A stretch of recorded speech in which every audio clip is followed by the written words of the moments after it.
Hee hee hee! It's Whip Tips. You came to the right place. Today we're going to start off our first episode of Honda CRV 123. And I like me some bluegrass, so let's kick it off.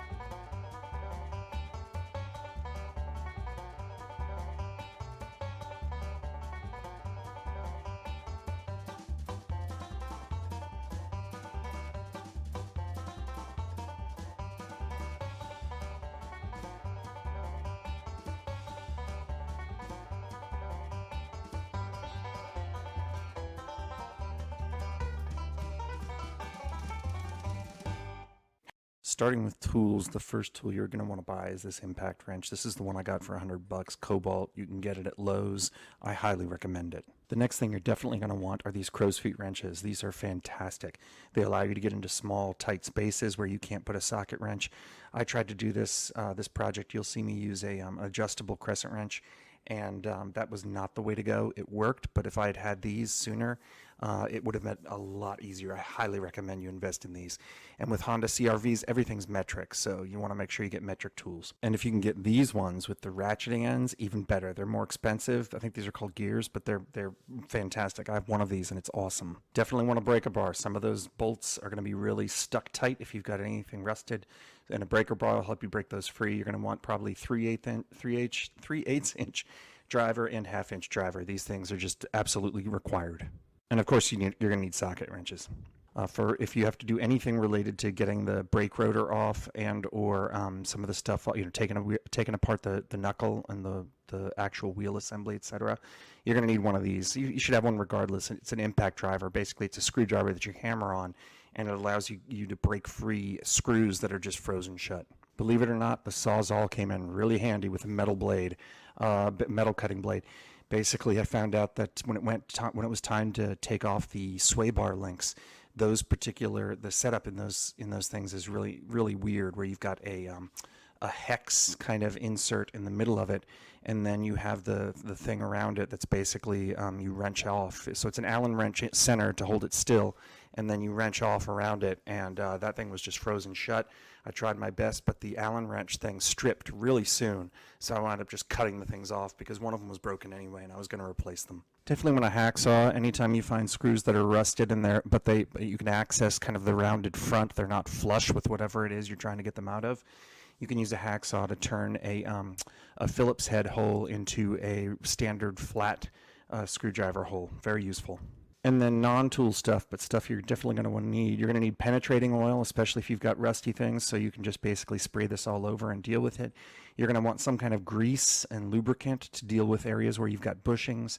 You're definitely going to want anti-seize, because some of these things, after you deal with rust like I did, you never want them rusting and seizing again. And then Loctite, definitely for some of the threads you're putting in, you're going to want to Loctite them. Now, I forgot to do this in a number of steps, but don't be me, don't forget. Just to recap the damage we're looking at, so the front end took a bit of a hit on the front left, the driver's side, and you can see here where there was some damage to the front bumper and the front left panel and the headlight, etc. I took a look at this, and I really don't think there's frame damage, but I took apart the whole front end later on in one of the next videos, and you can see there's absolutely no frame damage. But what was interesting was the passenger side also had taken a hit, and I don't know what happened in this accident. Again, no frame damage on this side, and the headlight looks fine. The fender looks like it took a bit of a dent. But what I found as I started taking the car apart was when I went to the actual passenger side lower control arm, you can kind of see it here where there's some distortion, where there's a hole that's kind of smeared to one side. And here you can see it better where I did a close-up. And so this thing basically wouldn't align. When I was driving it back from the dealership, it was like totally pulling to the passenger side. And I never realized that I was driving a car that was in this bad of shape. So I definitely had to deal with this early on. Anyway, let's get started with the videos. Okay, so before we get into actually removing components and taking this thing apart, we're going to start here. That's this is a diagram, back end view of the steering knuckle and the front struts. We've got to get into this, which is how do you jack up your vehicle? You're going to have to jack it up, and this is a diagram. There are specific points on the CRV where you're supposed to jack it up. If you jack up in the wrong area, this is a unibody, you could wind up really bending things out of shape and screwing up your car. So this is a diagram of the front and back jack points. The front one's really easy to find. Just get down, look underneath the front end, look on the plastic that's the cowl that covers your front end, and underneath there's an arrow pointing to the front jack point. So that's where I jacked this thing up. And of course, if you're going to jack it up, you need a hydraulic jack. So if this is your front end doing this job, you might not have one. Well, you're going to need one. You should have one of these if you're going to get serious about DIY in your vehicles. So I got one at Harbor Freight. It was like, I can't remember how much it was, a couple $100, and it's a 3-ton jack standard. That's really all you need for the CRV. And then of course you also need jack stands. Do not get under your vehicle if it's supported only by a jack. That thing can fail and you need to be safe. Those orange things in this picture, those are jack stands. Now, where you position those, I typically position them if I'm working on the front end, for example. I'll put them on the frame as close as I can get to the lower control arm. However, I don't know if that's officially sanctioned by Honda, and what I do with my vehicle, I may be damaging it. I don't know. So do your own research here. Look up, Google where you can put jack stands on the Honda CRV frame, and it's your choice from there if you want to follow the rules or not. So just be aware that if you put a jack or jack stands in the wrong place, you can really damage things and screw things up. So anyway, that's pretty much what you need to get started. Let's keep going. Okay, so for this first bit, what we're going to be doing is basically taking off all the screws that hold your hoses in, or hose and ABS line. So you've got a hose behind there that leads to your brake. We're on the front left part of the car, driver's side, working behind the knuckle there. You've got a brake hose that leads to your brake caliper, and you want to loosen that all up and get it so it's completely free from the knuckle and the strut. And you want to do the same with your ABS line. There's an ABS sensor with a line of wires that goes into your car that tells your computer, whether your brakes are working properly, etc. And so you want to loosen those up so that you can get them out of the way when it comes time to loosening up and removing your brake caliper, because you're going to have to remove your brake caliper in the next step. So that's what I'm doing here, and this is probably the easiest step of the whole process. Okay, and then after that, you're going to be working on the front on the brake rotor, getting those flat screws out. And then from there, you're gonna take the brake caliper off itself with the 2 bolts that you see right here in this picture, right? So first thing you want is that trusty impact driver. That's what I'm using right here. And basically flathead, I'm putting it into the screw and I'm hammering those things out. They came free even though they were rusted initially. And now I'm working on the brake caliper. Look for ratchet, for socket sizes. Just keep your socket tray next to you and try until you get the right. With these Hondas, they're metric, and when you look at the bigger bolts, it's 17, 19 millimeter, etc. So there, I've got the rotor off. This is a really tough part for some people, getting the spindle nut or axle nut off, and you'll see videos where people will swear you can do it by hand. I don't think that's the case. It wasn't for me. So first thing you got to do is they're crimped in. The spindle nut is crimped in right there in a slot in the axle. You got to take a screwdriver or something and kind of undo that crimp to the best extent you can. And then here at first I try to do it by hand, but the thing is just so tightly frozen on, it wasn't coming loose. So here's where your trusty electric impact wrench comes in handy. And I just gave that thing a squeeze and it came almost right off after a few seconds. So that was great. Now, the hub. I'm replacing my hub, so I don't really care if I damage them or not. But that thing was not coming free, so I had to get one of these pullers that I rented from the hardware store, not the hardware store, the auto parts store.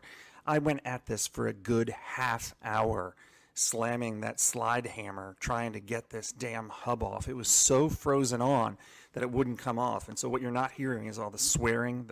You're not seeing the sweat coming off my forehead. There, I knocked the light off. It was brutal, absolutely brutal. And so you just got to keep at it. And you can see it starting to slide out a little bit at a time now after I give it some really good whacks on the slide hammer. And finally, the rust has broken free. And so here it comes, whoo, and it's free. That felt good. And then the last part of the disassembly is this splash shield, getting those screws off. Those screws rust and deteriorate faster than any part in your front end. And so I was lucky. A couple of them, I'm using my impact driver, a couple of them came free. They're Phillips head.